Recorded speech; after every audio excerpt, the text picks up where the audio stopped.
Hello. Hi. Welcome back to the Synchronicity Podcast. I'm Nicole. And I'm Megan. And today we're going to talk about the epiphany Meg had yesterday about dating in the car. Well, it was in the middle of the night, but I told you in the car. Oh, yeah. Yeah. Well, we were talking about things and... yeah, it was in the car. That's right. So Meg's going to talk about it. But other than that, if you're new to us, we have plenty of episodes. So go check us out, follow us, send us to a friend. You know, enjoy our rambles. Yeah, rambles. So, yeah, my epiphany that I had. So, if you know our work, this will be a little bit of a recap, but if you don't know, then you need to know. We encourage women and men, for that matter, to date. And why we encourage people to date is because it's just like working out or doing anything. Most people have never really dated or have any kind of dating skills, right? In our generation, there wasn't really courtship. There was, you meet someone, you liked them, and you started sleeping together, essentially. And it's really just gone downhill from there. And it really probably started more in like the baby boomers of just like meeting and fucking because of birth control. But, you know, it got really bad in the millennials. So, because basically they put everybody on birth control as soon as you started your period, and that just kind of created chaos. So, I had this epiphany that when men or women make friends, we just either like somebody or we don't. We're like, oh, I really like you. I want to hang out with you more. We don't try to change them. We don't try to be like, oh, if they just change this and this, they'd be perfect. We don't go into scarcity in friendships, right? We just hang out with who we like, and we're friends with people, and we don't like put a lot of like fluff and bullshit around it. Okay, because we're not having scarcity around friendships. Well, the most of us aren't. But then, when it comes to dating, we meet somebody, and we're like, oh, I like you. And then you try to change and manipulate them. I like you, but I want to change you. Yeah. What? Especially women. It's like, oh, I'm going to change him. Yes. Instead of just finding somebody you don't have to change like you do in friendships, right? Instead of just going, next, like this is not a person, I'd have to change too much about them, we just don't fit. We decide that dating is scarce and that love is scarce, and we have to stick with this person and change and manipulate them to make them into who we want, instead of just finding somebody that already matches the criteria that we don't have to change and isn't a project. So I had this epiphany that what we were teaching people to do is really, because we have this thing called duty dating, and it's where you don't have sex or anything. You just go out on dates and find what you like and what you don't like about everything in life. It's not about like going out and finding the love of your life and getting married. It's about going out and just finding out what you want and don't want within a relationship and within people. You have to practice that in order to know that. So I had this epiphany that like, oh, that's teaching people to go out and find your best friend. Don't try to change them. Don't try to manipulate them. Hold space if they want to change, like you do in your friendships or anything. But you're not the one trying to morph them or mold them into whatever you want them to be, right? You take people as they are. And if they want to grow, great. But that's not your job to help them do that, because that's mothering. And so I was like, oh my gosh, we just teach people to find their best friend and then to get romantically involved if it's going to go there. But really, anybody, the best way to date is to find your best friend and then go into a romantic relationship and look at it as such. Is this a person that I could be best friends with? Because when all the romance and all the bullshit eventually subside, because there's not going to be raging hormones for your entire like partnership, you want your best friend. And so in dating, I feel that people should start taking dating like that. And that was the epiphany that I had, because I'm going to start going about dating like this of like, oh, is this person ready to be my best friend? Do they also want to be my best friend? And then like we can move in whatever direction that facilitates. I don't need to be worried about sex or marriage or any of those things. Now, I want a marriage-minded person, right? They should be looking for the same thing you are. You don't want to like, oh, I never want to get married. And you're trying to be, you can be friends with that person.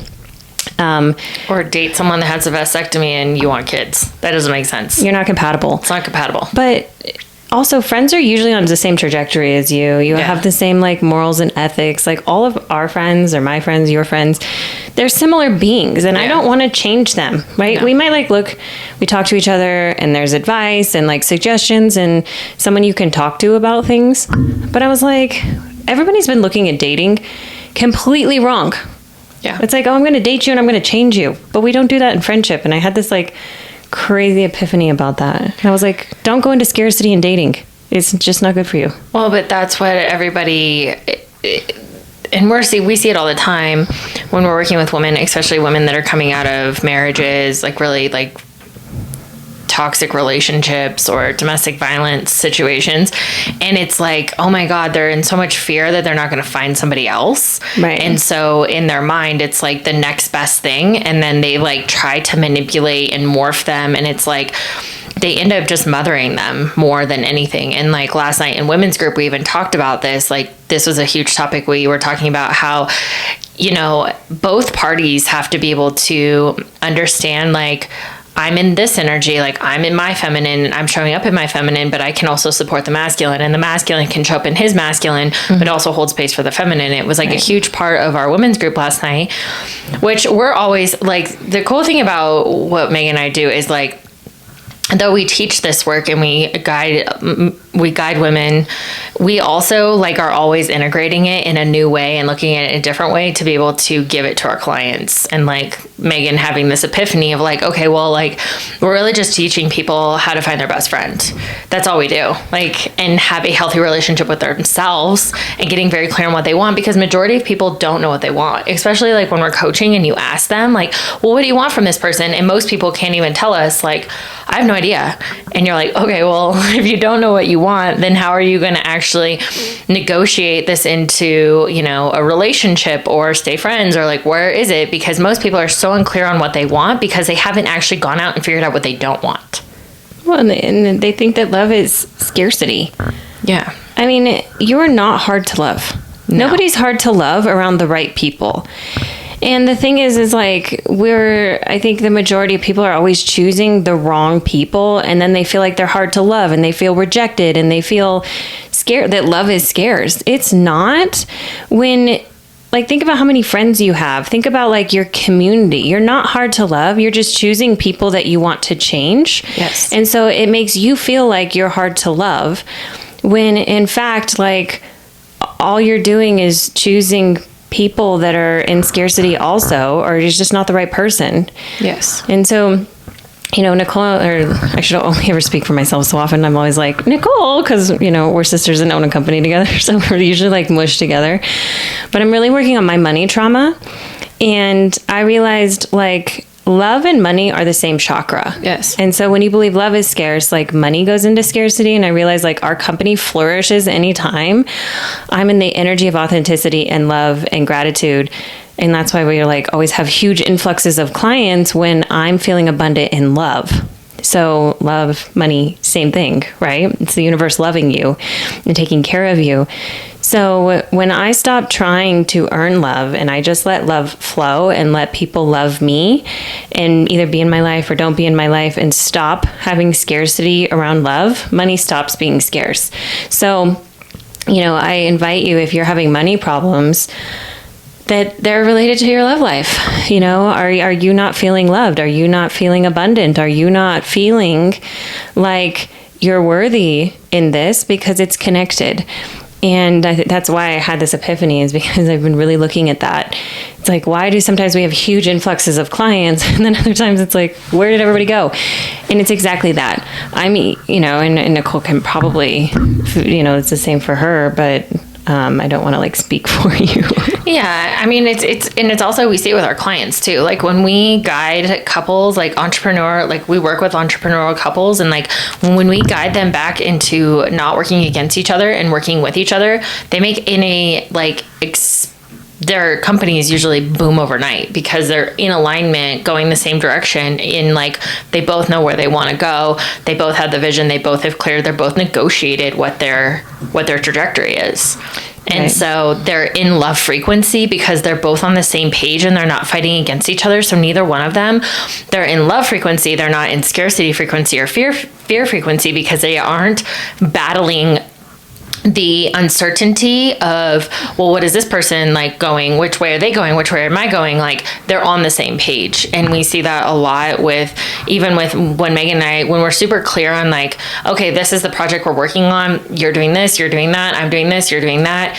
It gets the flow in its flow state, it's money state, it's love state, it's clarity. It's being clear with the universe.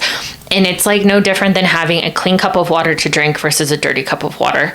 You know, a clean cup of water you're always going to go to and you're going to drink it because you know that there, like, you can literally see that there's nothing in it. But you're not going to go to the dirty cup of water because you don't know. It's uncertainty. Unless you're in scarcity. Yes, unless you're in scarcity and you're dehydrated, you're going to go to the dirty cup of water because you're starving for thirst. But if starving for thirst, right? And so that scarcity mindset of like, oh my God, I have to consume the water no matter what it looks like, or I'm going to die. I'm in abundance and I'm going to drink this clean cup of water and I'm going to trust that more clean water will come and not drink both cups of water. Yeah, and the other thing that I want to add is that, our best friend, we don't expect them to be everything in our lives. No. And so often we expect our significant other to be everything to us. And like, that's just not possible for somebody to fill that expectation. We see it all the time. And it's like, your significant other is your best friend and you get to have other best friends, right? This is the best friend that you choose to partner with and have sex with. And if you're in a monogamous relationship, you're only sleeping with them. But like, you get to have other people in your life. You don't have to be only fulfilled in your relationship. You get to have things outside of it. So quit expecting somebody to be everything to you, because that's just like an impossible thing. And that's self-sabotage and you're getting in your own way. Yes.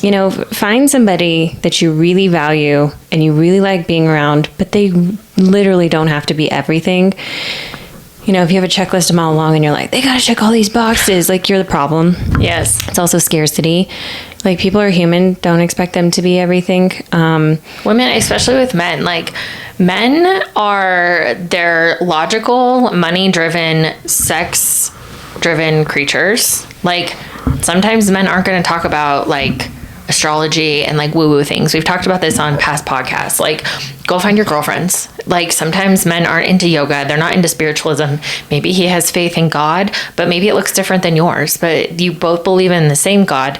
But, they're like ethereal things that sometimes women like to talk about and like tangent about and like geek out about, like crystals and like things like that. Majority of men on this planet are like, okay, babe, I'm glad it makes you happy. They are more like, I'm glad it makes you happy. Go talk to your girlfriends about those. Like, go find a community, go to a yoga, go to a friggin' ashram where they're gonna like bang the gongs and like wave crystals over you and talk about the universe. Because I think it's something we see a lot of is like women are trying to change men on like that kind of stuff. And like, men's brains they're here to make money, provide, and to make sure we're happy. And sometimes, that's what it is. It's not always like all three amazing things. I mean, if you get two of the three, you're doing great. What did Tucker Max used to say? Hot, smart, kind. Picked two. Yeah. You can't have all three, so pick two. It's kind of like the hot, crazy matrix. It's like, if you find one that's all three, capture it. It's a unicorn. It's a unicorn. But like, if he's like, what it kind of goes back to our episode, right? If he's like over 6 foot tall, have a 6 inch, 666. Yeah, it's over 6 feet tall, has a 6 inch dick, and makes six figures. Okay, well, pick two.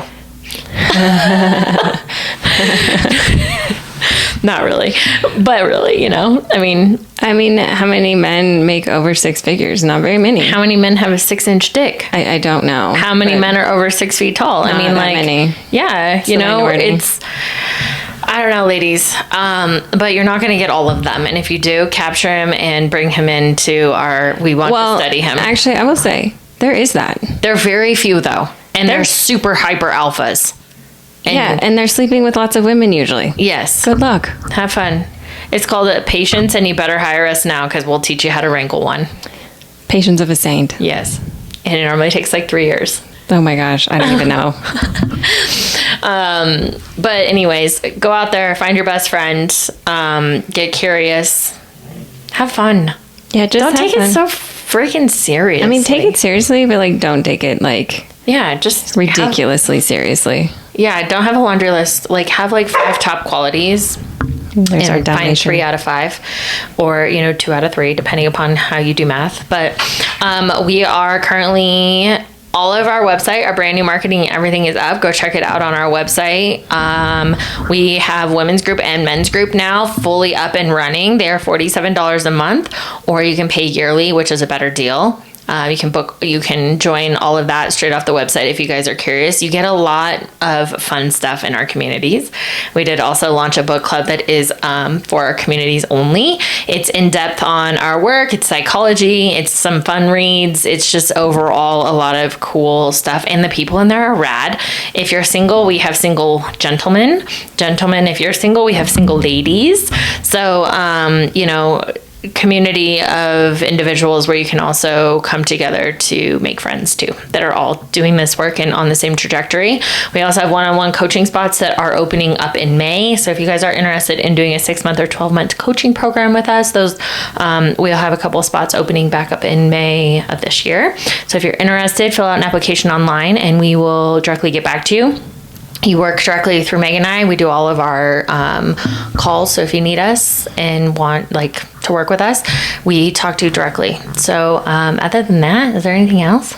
Oh, follow us on Instagram. We are back doing our morning coffee rants. Yesterday we did one on the 3 different types of men, or 2 different types of men in the world. So it's fun. Like, share, and follow. If you have any comments, questions, or concerns, send us to our DM or leave us a comment. Until next time, bye.